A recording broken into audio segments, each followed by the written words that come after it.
So, mental health representation you can find across all genres. I will be focusing today on some literary novels. So, these are more literary fiction, contemporary fiction recommendations. The first book I want to share with you is Ripe by Sarah Rose Etter.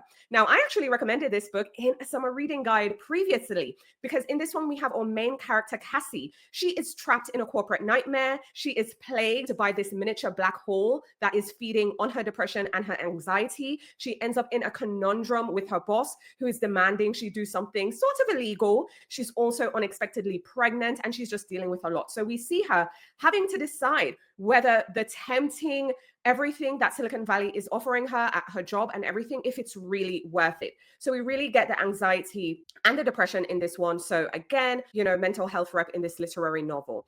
Then I want to share with you Small Joys by Elvin James Mensah.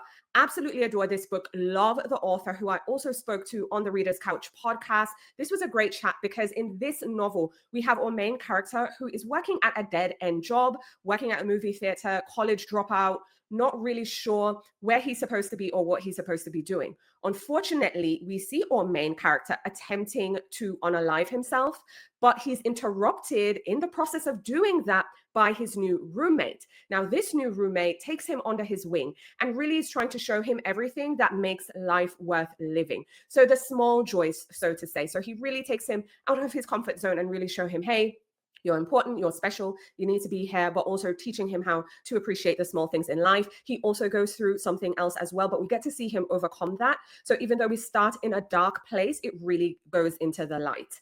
And then the last book I want to share with you is another book I recommended in a previous summer reading guide. And this one is entitled God Bless You, Otis Spunkmeyer by Joseph Earl Thomas.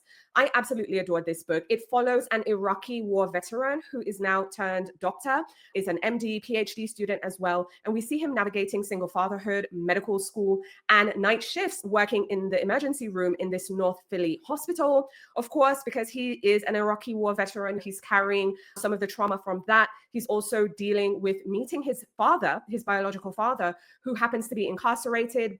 They're estranged and we see them building that relationship. And he's also dealing with everything at the hospital as well and just systemic things as a whole. This is a really thought-provoking book. It's a really short read as well. Highly recommend. But in all three books, you'll find mental health represented, really compelling books. And I'm really interested to hear your thoughts in the comments. But for now, Francesca, what did you think?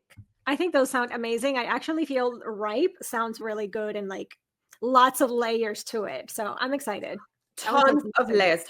And it's very present day. And again, taking us into Silicon Valley, and we really get the mental health representation there.